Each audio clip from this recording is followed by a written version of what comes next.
ଆମେ ଆଜି ଆମେ କରିବା ଅସହଯୋଗ ଆନ୍ଦୋଳନ। ଅସହଯୋଗ ଆନ୍ଦୋଳନ କେବେ ହୋଇଥିଲା?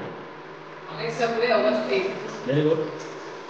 ମହାତ୍ମା ଗାନ୍ଧୀଙ୍କ ଦ୍ୱାରା କରାଯାଇଥିବା ପ୍ରଥମ ଗଣ ଆନ୍ଦୋଳନ ହେଲା ଅସହଯୋଗ ଆନ୍ଦୋଳନ। ଅସହଯୋଗ ଆନ୍ଦୋଳନ ବିଭିନ୍ନ କାରଣ ରହିଛି। ସେଥିରୁ ପ୍ରଥମ କାରଣ ହେଲା ପ୍ରଥମ ବିଶ୍ୱଯୁଦ୍ଧ। ପ୍ରଥମ ବିଶ୍ୱଯୁଦ୍ଧ।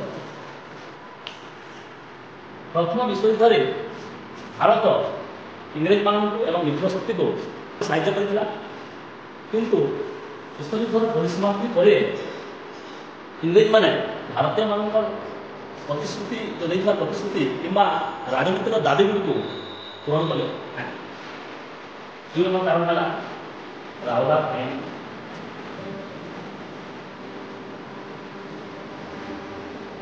ସାର୍ ସିଡନୀ ରାଓଲାଟଙ୍କ ଦ୍ୱାରା ଗୋଟେ କମିଟି ଗଠନ କରାଯାଇଥିଲା ତାଙ୍କର ଅଧ୍ୟକ୍ଷତାରେ। ଆଉ ଏହି ରାଓଲାଟ ଆଇନ ଗୋଟେ ବ୍ୟବସ୍ଥା ଥିଲା ଯେ ଯେକୌଣସି ଭାରତୀୟଙ୍କୁ ଗିରଫ କରାଯାଏ ବିନା ବିଚାରରେ କାରାଦଣ୍ଡରେ ଦଣ୍ଡିତ କରିବା ବ୍ୟବସ୍ଥା ଥିଲା, ଯାହାକି ଭାରତୀୟମାନଙ୍କୁ ବହୁତ କ୍ରୋଧିତ କରେ। ତିନି ନମ୍ବର କାରଣ ହେଲା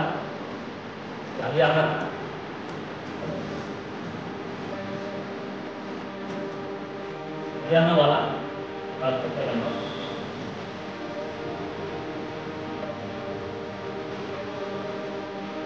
ଅମୃତସରର ଜାଲିଆନାୱାଲା ବାଗରେ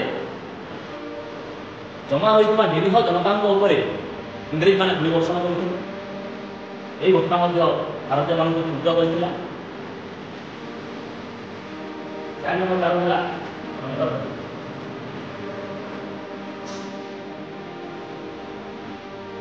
ଲର୍ଡ ହଣ୍ଟରଙ୍କ ଅଧ୍ୟକ୍ଷତାରେ ଗୋଟେ କମିଟି ଗଠନ ପାଇଥିଲା। ତାହାର ନାଁ ହେଲା ହଣ୍ଟର କମିଟି। ଏହି ହଣ୍ଟର କମିଟିର କାମ ଥିଲା ଯେ ଜାଲିଆନାୱାଲାବାଗ ହତ୍ୟାକାଣ୍ଡର ସରକାରୀ ତଦନ୍ତ। କିନ୍ତୁ ଏହି ହଣ୍ଟର କମିଟି ତରଫରୁ କୌଣସି ଆଶାଜନକ ଫଳ ମିଳିନଥିଲା। ପାଞ୍ଚ ନମ୍ବର କାରଣ ହେଲା ଭାରତ ଶାସନ ଆଇନ।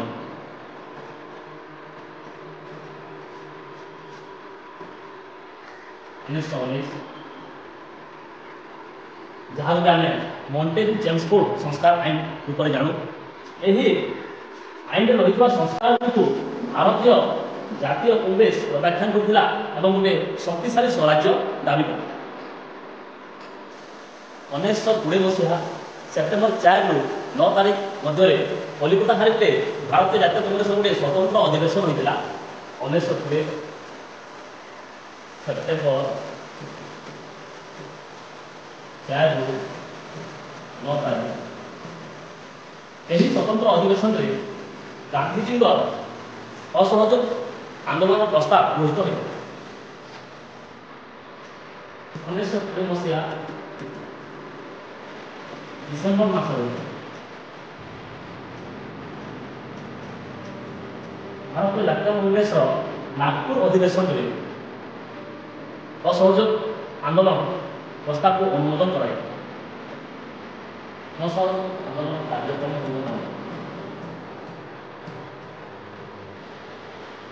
କାର୍ଯ୍ୟକ୍ରମ ହେଲା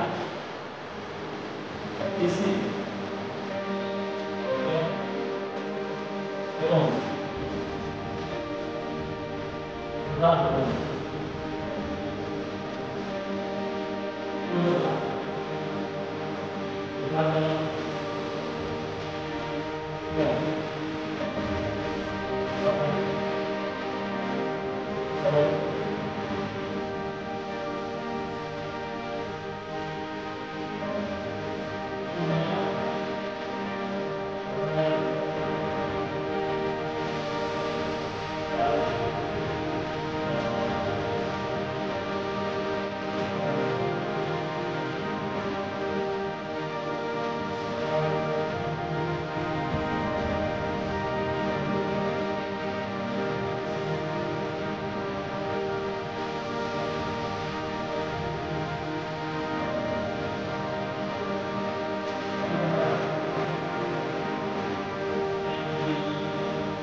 ସରକାରୀ ବିଦ୍ୟାଳୟ ଓ ମହାବିଦ୍ୟାଳୟ ଗଠନ